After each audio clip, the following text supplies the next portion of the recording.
Installing the I-Alert 2 to the magnetic mount is very simple and straightforward. Simply place the I-Alert 2 over the magnetic mount, install the screw fastener, 1028, quarter 28 fastener, and tighten,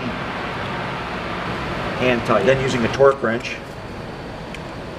finish torque to 6 foot-pounds.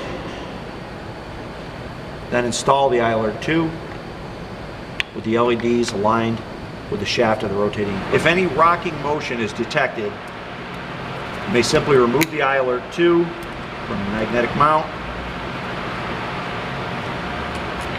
and change the orientation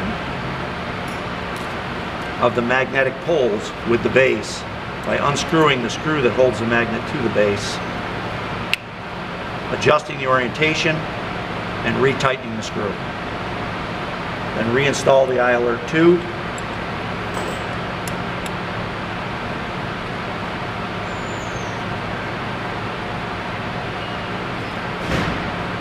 And install it on the rotating equipment again with the LEDs parallel to the rotating shaft.